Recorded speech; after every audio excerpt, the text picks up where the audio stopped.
Good evening. Good evening. Welcome to the 5-week A.S.P.C crash course. Today we're going to be discussing placement, placement strategy, how to build a lucrative placement referral business with no property or no license required. The reason why I'm starting with this strategy is basically for the new person who's looking to get in a senior care business or the senior care industry from a business perspective, but may not be prepared to necessarily get a home care business, go through all the licensing requirements and everything that comes with setting up an actual home care business or an assisted living business. Maybe you don't have the property or you don't have the funds to get started right now, but you're still excited and interested in the senior care business and you want to get started, start networking and start making some money right away. This is the perfect strategy for you. So we're not going to waste any time. We're going to get right into it.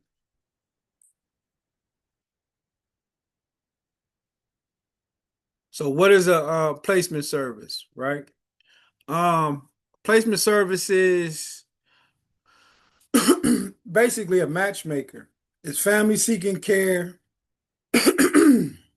Excuse me. It's family seeking care with urgent need for assisted living solutions. It's families that can no longer take care of their loved ones in a home.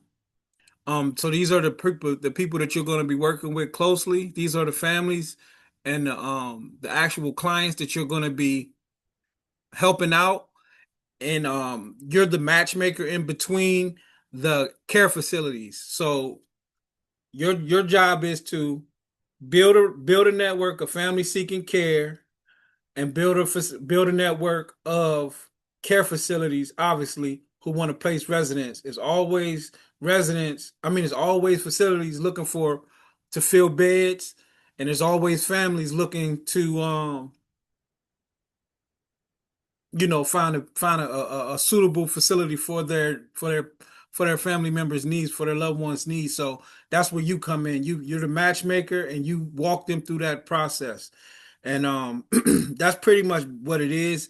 It's a really low, it's a it's a really low bar to get into this industry. A lot of people don't know about it. They think about like, oh, a place for mom or care.com or different placement agencies, and you don't think that you could possibly do it. But there's always an opportunity for that person in the community who's making the right connections on the facility side and on the referral source side to get to these families and to become the go-to person for these families to find these facilities. You can offer a much more personalized experience with your placement agency than some of these bigger agencies, these bigger placement services, like I said, a place for mom, assisted living locator, places like that, where you can actually you have the time to, you don't have a million leads coming in every day. You don't have, a huge staff. You could have a really concentrated, focused agency, placement service, a placement agency in your state, in your city, in a few counties that you're going to focus on and really dig in deep into those different markets as far as, building relationships, personal relationships. And that's the advantage. And that's the advantage for a lot of, for small businesses and home care, I mean, and senior care all throughout the training is that our advantage is we're small, we're flexible, we can offer better pricing, we can us offer higher customer service, a higher customer experience. So, but that's pretty much what a placement service is. Um, the profit potential. So you got a lot of potential for profit in placement services. So this slide a little messed up. I'm sorry about that, but I'm sure you guys can see it. I don't know what's happening here. But it says profit potential. It's usually what you're usually asking for. You want to start the conversation off with when you start working and networking with facilities, first month's rent. Whether that's 3,000, 4,000, 5,000, that's your fee for you to bring your resident to their facility. obviously these residents that you're bringing are have already been vetted. They're already, you already know that they can afford the services. You already know that they fit the care needs of this particular facility because you did your research on both ends as far as what the facility offers and what the family needs. So it's a really good opportunity to get into the business, make some cash, without having a whole bunch of overhead. And that's the beauty of this strategy. You're building your network, you're getting out into the community, you're starting to really know people.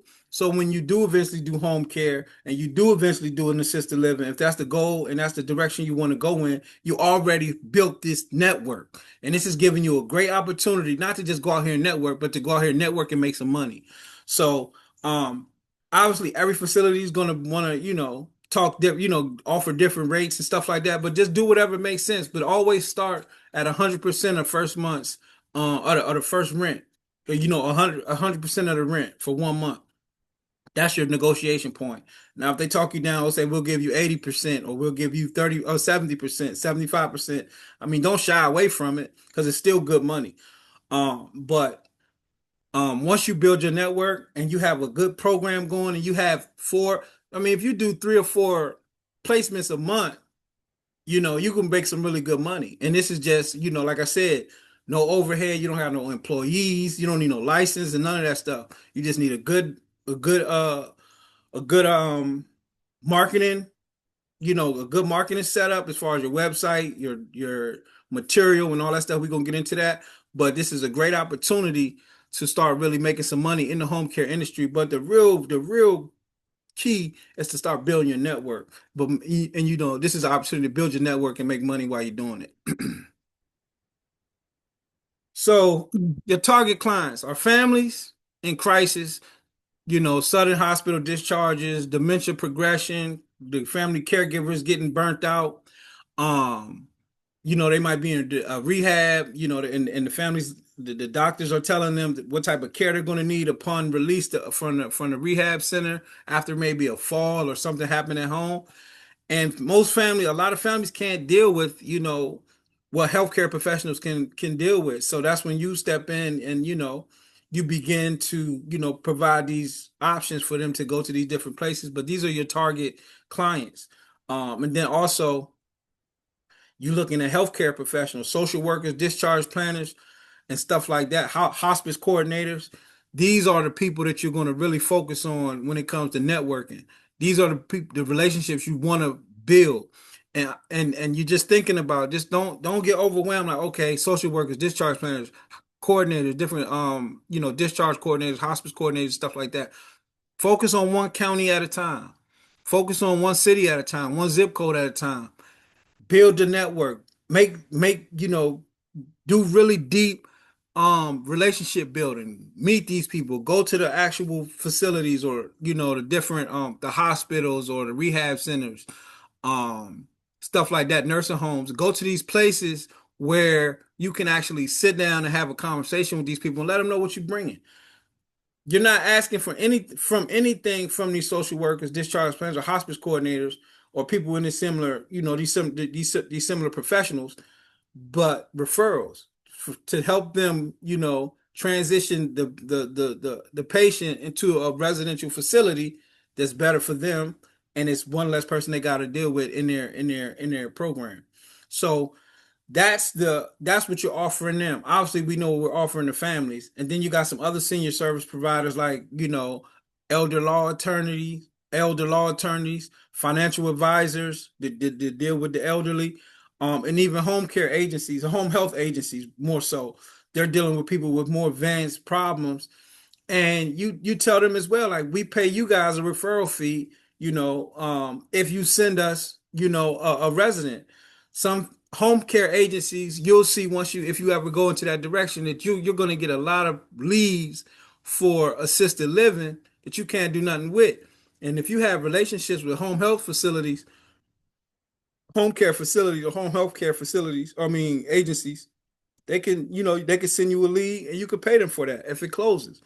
So it's no different than anything else. So I mean, it's just another opportunity for you to get leads. But the sudden hospital discharges, dementia, is a big thing. Parkinson's and stuff like that. People can't deal with that stuff at home, and just something like I said, families get burnt out. So when I say caregiver burnout, that's family caregivers, the people who are actually like the loved ones, the daughters, the sons, the the nieces, the nephews who are taking care of this elderly person with no, most of the time they don't have any training to do that stuff. So these are your target clients, and these are people that you want to start really build networks with in your community.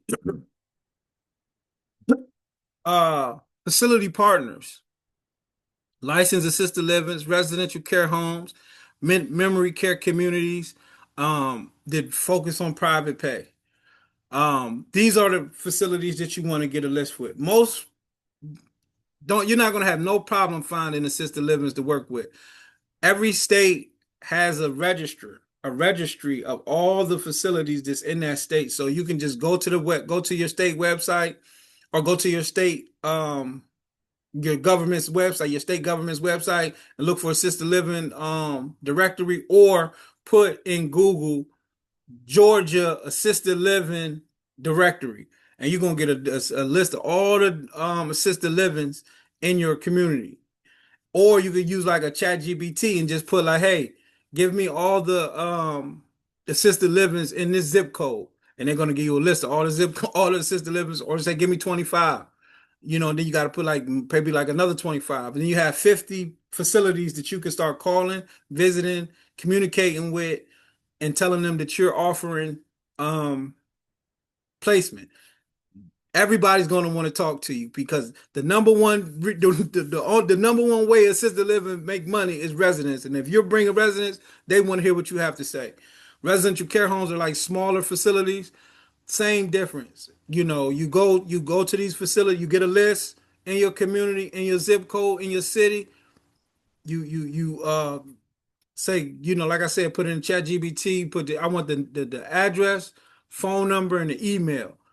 ChatGPT is going to find all that information for you, give it to you, and then you just start making calls, setting up opportunities for you to go visit. Make sure you got your marketing folders together. Make sure you got your documentation together. So if they're ready to sign the agreements with you, nothing is binding. They don't have to work with you. It's just an agreement for you and your agency. Um, and you work with them, to let them know that you typically work with private pay residents to place them at your facility, at that particular facility. And what you're going to do is you're going to get the hold on, let's make sure I don't want to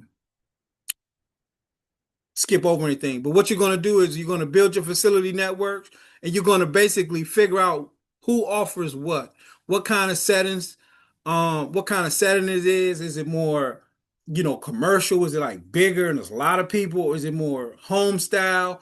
And then you just, you get all this information, so you have like a facility profile. So everybody that you work with, every facility that you deal with, you have a profile. And then eventually, once you have a decent amount, you put all this stuff into your CRM program, like your customer relationship management program software, some free stuff we'll talk about eventually here today. But and then that's what helps you guide the family. So if they say, "Oh, we're looking for something less expensive, more home like, smaller care home type deal," or "We're looking for a bigger facility. Mom is kind of active and our dad is kind of active. They want to have a lot more options. They can pay a little more." Blah blah blah. You want to have all of these different options for them.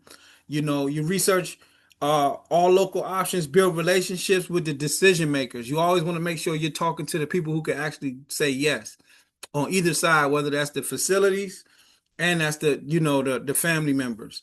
And then you tour and document, visiting in person, take a lot of pictures. You might even want to do a video walkthrough. Make sure you don't put no residents on the video or stuff like that. Make sure you ask, but definitely pictures. And then note staff interactions. You just want to know everything that happens, what the conversations were. And this is all information that you're going to use when you begin to work with the families to figure out who wants what, where they want to go, what area they want to live in, what type of community they want to live in, what type of activities and things that are going on in different facilities, that to build a profile that fits, different families, because every family is going to be looking for different things. And again, like I said, we create that facility database where you document amenities, prices, care levels, and restrictions. Another thing, you want to make sure some people don't allow certain things. So like most facilities don't allow smoking, but some people like you might want to do some a lot of outings. They might want to need, make sure the facility has transportation and, may have some amenities like getting their hair done or, going to different events or bringing in different, entertainment or, do just get a good idea of what each facility offers because this is the options that you begin to present to the families and you want to give people as many options as possible so they have a more options to choose from and they'll end up this and you want them to choose one of your options so they'll work with you. So that's part of building your facility network. And the basic process for placement is, obviously you take the call.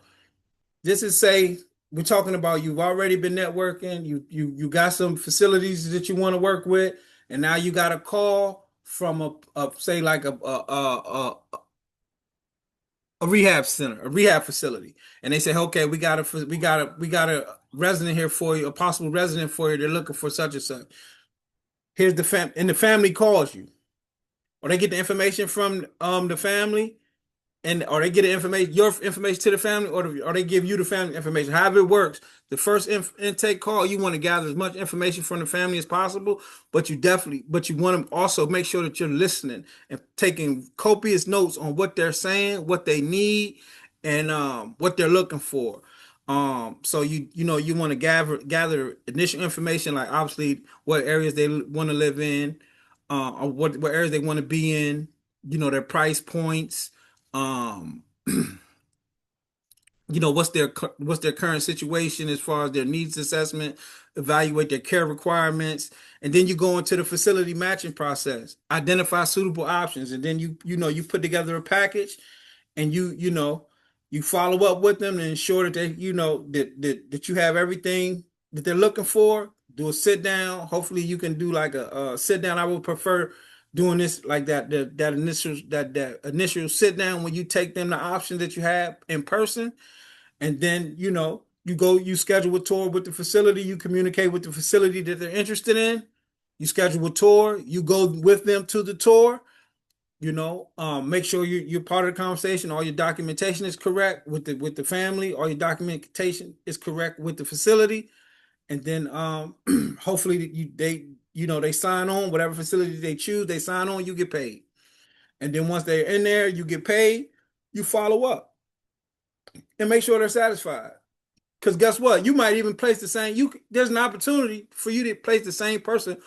I ain't gonna say multiple times, but they might not be completely happy with this facility after say 3, 4, 5 months, 6 months. They want to move. Maybe it's too expensive, or maybe it doesn't have what they're looking for. They're looking for something else. Who they want to call? Call you again. Hey, look, I'm sorry that didn't work out for you. Hey, let's look at some other options. We have some more affordable options. We have some more, exclusive, more, options that maybe they're looking for, whatever their requirements are. You want to stay with them. So just placing them one time doesn't just placing them in that first facility might not be the last time you work with that actual family. So just keep that in mind. So when you mastering the intake call, that first call is very important. You want to build trust, show empathy and expertise. So I suggest really studying the Sandler sales training. He goes through a 8-step process, and he really talks about the importance of building trust, building rapport as soon as possible, and then just really, really focusing on um listening. You don't want to jump straight into all your options too soon because you don't want to you don't want to say something that they're not interested in. You want to get a real clear idea and a real clear picture of what this family needs. So you want to listen actively. Let families share their story. And then you obviously you start to gather critical information, medical mobility, behavior, and budget, but you also want to ask very good questions that kind of lead to what the problems are. You want to always say, so, what's some of the top three issues or the top five struggles that your guys are having as a family to, dealing with these issues. You know what I mean? So these are some of the things you're going to be asking, like, and just let them talk, and just be taking notes, taking notes, taking notes, taking notes, because you want to get all the information, as much information as you can. And then people like to talk about what they're dealing with, and then it's give them an opportunity again to build trust and kind of start building that rapport. You're showing empathy. You're letting them know that you're reminding them that this is exactly what we help with. This is exactly what we help with. You're the perfect fit for what we do, and so on and so forth. And another point that you want to make: the families don't pay. This is a free service to families. Don't forget that. I forgot. I should have said this sooner. Don't forget, this is a free service to families. Say this is I'm not getting any money from you. Want to let them know that you're getting a referral fee. You're getting paid from the facility, not them. Once they move in, you get paid from the facility. They don't give you any money. You're doing this as a service to them to help their family find a comfortable, safe, secure, healthy environment for their loved one. And then you also want to make sure you set clear expectations, timelines, how long it usually takes, the process, the entire process of what it looks like for them to work with you, your whole placement process, and then finally the next steps that you're going to take after that phone call. So really take your time to master that intake call, do some practicing, just think it through, talk it through. And obviously you can ask questions here, and post questions in this private group, because obviously we got the private group. So post questions here and we can continue to talk about it. But like I said, the Sandler sales training, Close the Deal, is a great book that I'm going to recommend, and it's a couple more, but it's really helpful when it comes to mastering these intake calls. Conducting a needs assessment, activities of daily living, cognitive and behavior, and financial readiness. So when you conducting of a needs assessment, like what are their what type of bathing assistance do they need, or do they need bathing assistance, dressing help, medication management, toileting needs? Can they go to the bathroom on their own? Are they incognito, or do they have a wick, a pure wick? What's their mobility? What type of mobility assistance do they need, or if any, can they walk alone? Do they need a walker? Are they in a wheelchair? Cognitive and behavior, memory impairment, wandering risk, agitation patterns, social engagement, depression signs. Like, these are some of the things that you're going to be asking. Um, Obviously, we're going to give you a document. We're going to provide you with all the documents that you need to conduct these assessments. But these are some of the things that you're going to be thinking about when you conduct the needs assessment. Once you finally go sit down and meet with the family and get all the information that you need, and then obviously, which is very important, is the financial readiness. Have they thought about this? Do they have a monthly budget prepared? Do they have available assets? Do they have long-term care insurance, VA benefits, and or family contribution? These are some of the questions you're going to have to ask. And this, again, they're not paying you. You just want to make sure that you're putting them in a situation where they can afford, and they can, they can handle. And a lot of families appreciate this, because a lot of people don't like to talk about money. So they can talk to you about it. They don't want to have to keep talking about it over and over again with this different facilities. That's your job now. You're going to find exactly what they're looking for, and that's very helpful for them. So that's pretty much what a needs assessment is. The matchmaking process.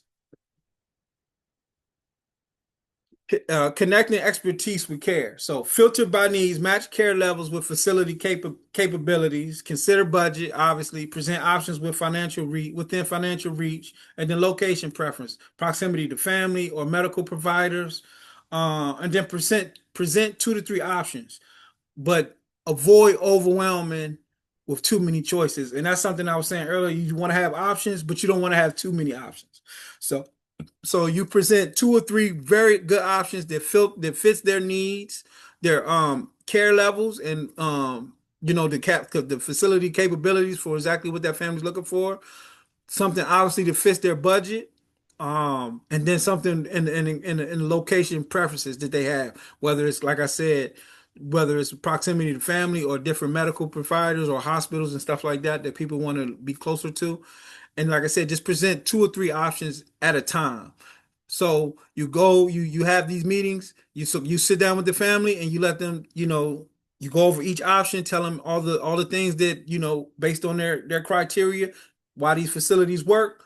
And if they want to schedule walkthroughs or schedule visits, tours, then you go on to that next phase. If not, if those three, then you present another two or three. Um, but that's pretty much how the matchmaking process works. So the matching process works. And yeah, it's pretty straightforward. So touring tips. Prep the facility prep themselves. So like brief staff on clients' needs. So before you go to, do the tour, you want to make sure you call and let the staff know what the client's needs are so they can have some kind of awareness of what type of person is coming, what their needs are, what they're looking for, so they can kind of cater the tour based on what the client's needs are, the potential residents are. Observe interactions, note staff and resident engagement. So um when you're there, make sure you're taking notes and you're noting the staff and the resident engagement and how the staff is interacting with not only the residents you're bringing, but also the residents that's already there. And then ask key questions like staffing ratios, the care plans, and what type of activities. And a lot of people want to know about the menus and if they have special diets and stuff like that. Families want to know this stuff, so make sure you're asking these type of questions. And then after you and the family visit, y'all go somewhere else and debrief with the family, get immediate impressions. So as soon as you leave, hey, let's go grab a cup of coffee, talk about this. Or you can do it in the parking lot, wherever y'all comfortable with, and y'all can have like like a 5 to 10 minute conversation, to just get an idea of what their immediate impressions are. So you'll know, okay, if they have a lot of nays, then obviously you're not going to keep pushing this one on them. We could, and you can start preparing for the next facility if they want to look at some other stuff and they're not interested in that one. Or if they like it, start preparing, to communicate with the facility that they're coming, they're excited about it, and they want to move forward. And because you want to do that immediately, you don't want it to linger and all of that. Obviously, you're going to give them time to think about it, but you just want to get their first impressions. Placement day, you confirm paperwork, transportation plan, how they going to get in. You move in, you move the move in coordination, who's going to be the coordinator helping them get into the actual room, set up, all of that stuff, furnishing and all of that, payment verification, and then medication transfer. These are all the stuff. A lot of this stuff, you're just going to be pointing them, to the people in the facility who handle these different tasks, and you're kind of out of this. You're not as actively involved, but you want to be there as a support and a continue as an advocate until they're all the way in. And obviously you're providing this as an experience and as a service, so you want to make sure that you're always available. And if they need you there or they have questions that they might be more comfortable asking you and not the facility, make sure you're available for that. So that's basically placement day. Follow-up strategy: 48 hours post move, initial adjustment check-in. So give them, like, I would say 2 to 3 days, and then call and check in with the family. You don't call the resident. You just call the family, see how the resident is adjusting. Um, See if this, how the move went. Is everything up to their expectation and satisfaction? And then again, you follow up in a week, address any emergent concerns. If anything's going on, they might, oh, she's not getting meals, she's concerned about her medication, da da da. You get right on top of it and make sure that those concerns get addressed, and then a 30-day comprehensive satisfaction review. You put together just do a quick call with the family, let them, hey, look, I just wanted to check, it's been 30 days since mom or dad's been placed. We just wanted to make sure that there was satisfaction, and we got a couple questions, blah blah blah. And then boom. And then quarterly check-ins, maintain relationships with referrals. Quarterly check-ins, you want to call, so quarterly is like quarterly every 3 months. And then also if you want to take it to that next level and be like a really good and really you really start building this business, you get birthday cards, holiday cards, and stuff like that going as well. So birthdays and holidays is a great way to keep stay top of mind and let them know that you also, you're looking for more families to refer. Old people know old people. So if you place them and they had a really good experience, they'll be excited to work with you and pass your information along. When things go wrong, identify the issue without judgment. Don't go, oh man, they did that. Oh, they tripping. No, just what's the problem? Out, give me give me all the your concerns. Let me, see what I can do and see if we can address these things. Facilitate communication, mediate between family facility. If there's issues, and this is probably most of the stuff you're only involved in like the initial 30 days. I wouldn't, try to get in too far into their business. After that, it's at that point you're kind of out of their day-to-day needs when it comes to, what the facilities got going on. Now, if they do want to go to another facility, obviously you want to make that, option available to them. But obviously that's not, we don't want to rush to that conclusion, but you do want to mediate between family and facility early on. Offer alternatives if needed. Like I said, if they want to do something different, offer alternatives, and then you want to make sure you document everything. Keep detailed records of all interactions. Every time that the family calls you with the issue, good or bad, document it.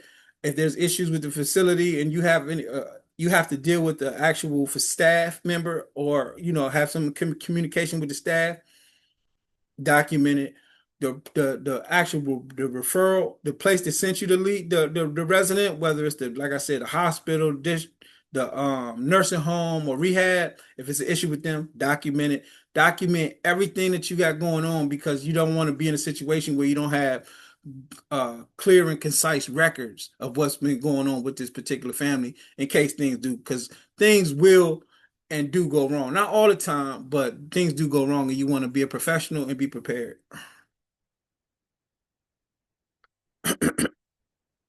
Registering business setup essentials. These are some of the basics. You definitely want to check with your state if there's a license requirement, but most states don't require a specific license to do referral placements. So obviously you want to get an LLC, you want to get some liability insurance, um, get bonded, and then you just want to make sure you have all your marketing stuff together, your folders and your documents, obviously your contracts with the facilities, your contracts and agreements with the families, um, and those type of things in place, and then obviously brochures, business cards, and stuff like that. But those are just some of the business setup essentials that you want to have squared away, especially in the very beginning. Obviously, you don't want to be operating as a sole. I mean, if you're comfortable operating as a sole proprietor, we always like to use limited liabilities for in case things go wrong. They can't sue you; they can sue the company. Um, Professional insurance is just, you're dealing with seniors, people fall, people get hurt, different things happen.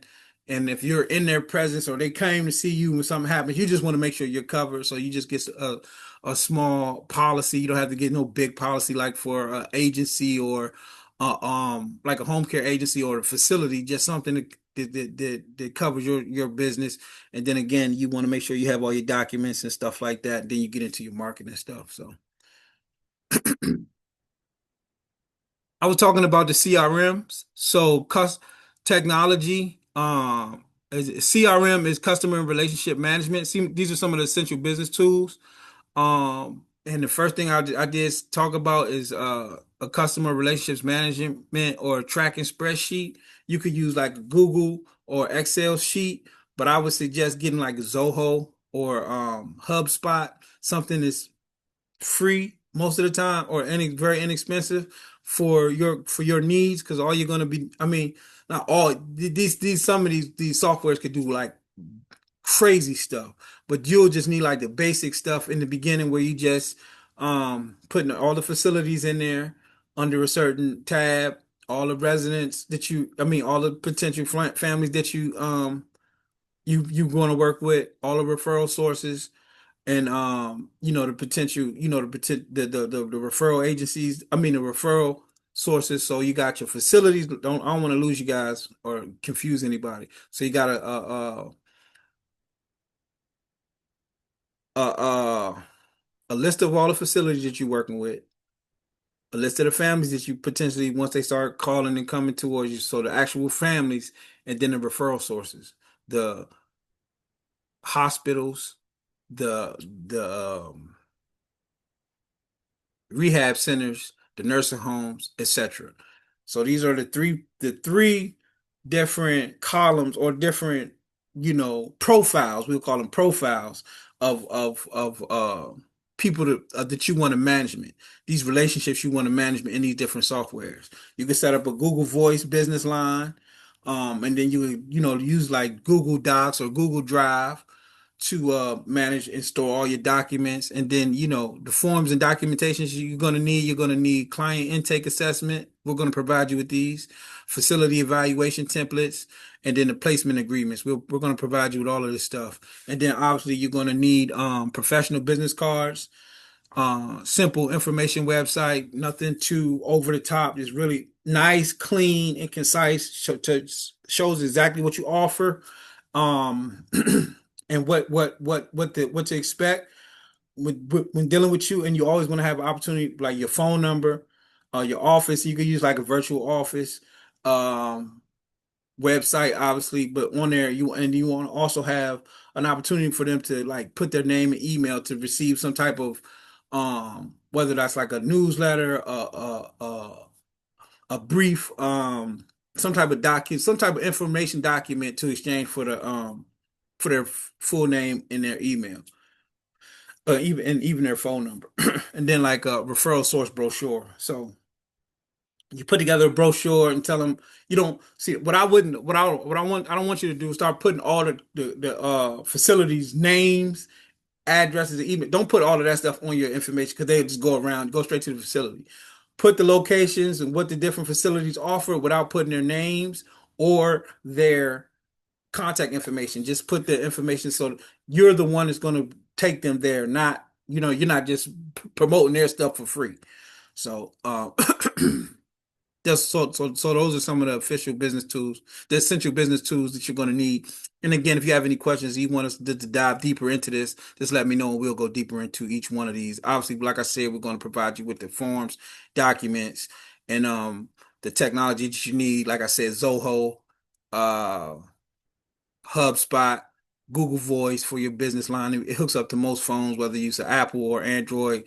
Cloud storage for your documents. Like I said, you could use Google Drive or Google Docs, or and for the cloud storage. And this is pretty much all you need. For the most part, you could do this with a good smartphone, but you're really good if you got a dedicated laptop and a phone. That's all you really need, and that's the beauty of this strategy. Legal and ethical considerations, transparent disclosures. Always reveal referral fees to families. Always reveal referral fees to families. Like I said, you're telling them that you're not getting paid for them. They're not paying you for your service. You're getting paid from the facility. Client confidentiality, protect all personal health information. So make sure a lot of the stuff I'm talking about, like Zoho and HubSpot, are HIPAA compliant, but make sure you're saving and storing all of their personal health information in those protected softwares. Like I said, Google Drive and other stuff like that. You just want to make sure that the stuff that you're doing is password protected, two-step verification, and all of that stuff. And informed consent, never placed without written authorization. So you want to make sure everything is documented, everybody signed on the dotted line from the facility and the family. These are the documents that you always want to have in place, just in case it's legal things happen, families disputes occur in business. That's just part of business, and you just want to be prepared.